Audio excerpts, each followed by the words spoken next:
పారాయణ చేయండి, చండీ హోమం చేయించుకోండి, ఇవి చెప్తుంటారు. చండీ హోమం అంత శక్తివంతం అవడానికి కారణం, అంత రక్షణ కలిగి ఉండడానికి కారణం దుర్గమ్మ తల్లి యొక్క వైభవం దాని ఎందు ప్రకటనమైంది. అందుకే దాని పేరే దుర్గా సప్తశతి.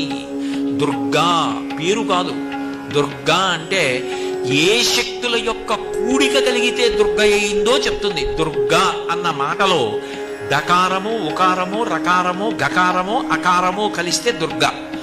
ద అంటే దైత్యనాశనం. అట్లాగే ఉకారం విఘ్నమును పోగొడుతుంది. విఘ్నం అంటే కార్యహంతి, ఇంకా పని జరగకుండా పోతుంది.